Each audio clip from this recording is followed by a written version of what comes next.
जिस कौम की बच्चियां नाच गाने को अपना शियार और शौक बना लें, उनकी नस्ल से अब खालिद बिन वलीद नहीं पैदा हो सकते, नाचने वाले ही पैदा होंगे। मोहम्मद बिन कासिम नहीं पैदा हो सकते, तारिक बिन ज़ियाद नहीं पैदा हो सकते। मुझे सलाहुद्दीन याद आया और मैं बहुत रोया। वो भी किसी मां का जना ही हुआ था। उसके जमाने में करक, एक हमारे पाकिस्तान में करक है, एक उर्दुन में करक है। ऊंची पहाड़ी पर वो शहर है, बड़ा दुश्वार किला है। उस पर एक हुक्मरान था ईसाई, उसका नाम था रिजनाल्ड। तो करक के करीब से काफिले गुजरते थे हज के। तो उसने एक दफा हाजियों के काफिले पे हमला किया और कहने लगा, बुलाओ अपने मोहम्मद को, तुम्हारी मदद करे। और सारे हाजियों को तातेक कर दिया। और दूसरी दफा उसने बहरी बेड़ा तैयार किया और मदीने पर हमला करने के लिए वो बंदरगाह तक पहुंचा यम्बू की, लेकिन मौसमी हालात साजगार न थे तो वापस हो गया। तो हित्तीन की लड़ाई हुई है फलस्तीन में, जिसमें सारा यूरोप अपनी ताकत के साथ मैदान में उतरा था। और इधर तन्हा सलाहुद्दीन अयूबी रहमतुल्लाह अलैह अकेला उस लश्कर से टकराया था और उन्हें उसमें सारी रोमन एम्पायर को शिकस्त हुई थी। तो बड़े बड़े बादशाह उसमें गिरफ्तार हुए। तो उसमें रिजनाल्ड भी गिरफ्तार होकर आया। तो कोई 12 बादशाह थे रियासतों के जो सामने उसके पेश किए गए। तो प्यास की शिद्दत से सबका बुरा हाल था। तो सलाहुद्दीन ने सबको पानी पेश किया, रिजनाल्ड को नहीं पेश किया।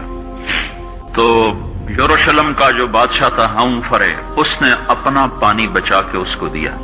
तो सलाहुद्दीन ने कहा, ये पानी तू दे रहा है, मैं नहीं दे रहा हूं। इस्लाम में यह है, जब किसी को पानी पिला दो तो उस पर तुम हाथ नहीं उठा सकते, ये अमन की निशानी है। तो सलाहुद्दीन ने फौरन उसे कहा, ये पानी तूने दिया, मैंने नहीं दिया।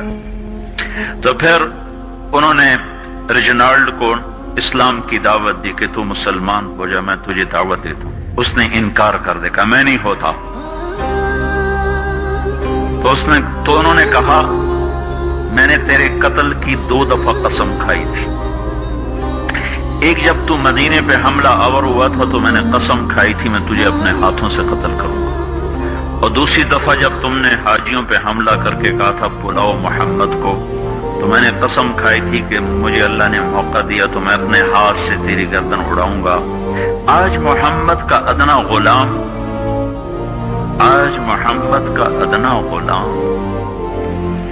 तेरी उस बात पर ये फरीजा अदा करने के लिए आ रहा है।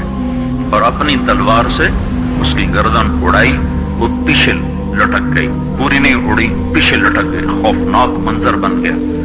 तो सारे बादशाहों पे कब-कभी तारी हो गई। तो सलाहुद्दीन फरमाने लगे, हमारे मजहब में ये नहीं है, बादशाहों के साथ हम बादशाहों जैसा ही सलूक करते हैं, पर ये हुदूद से आगे चला गया था। अब ये मुझे ये किस्सा भूला हुआ था, मुझे इन्हीं हादसों में, इन्हीं हंगामों में वो याद आया। तो बात तन्हाइयों में बैठ के बेबसी के आंसू बह जाते हैं और इसके सिवा कोई चारा नहीं है। हमारी सारी नस्ल मौसीकी में डूब चुकी है।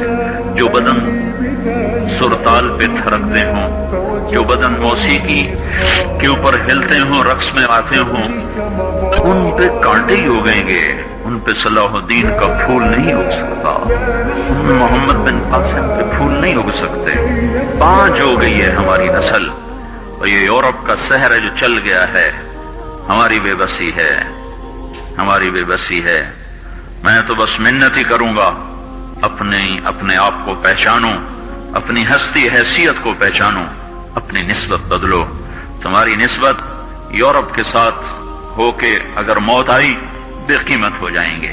अगर मदीने वाले की निस्बत मिल गई तो हजरत फातिमा के दाएं बाएं तुम्हें भी खड़ा कर दिया जाएगा, हजरत खदीजा के दाएं बाएं तुम्हें भी खड़ा कर दिया जाएगा। ये चंद दिन हैं, सब्र कर लो, घुट घुट के मर जाना ही बेटियों की रिवायत है। मशरिक की बेटी, उसने घुट घुट के मरना ही सीखा है। हाँ, ये आजादी, ये आवारगी, یہ مغرب کی عورت کا خاصہ ہے، اور 18ویں صدی تک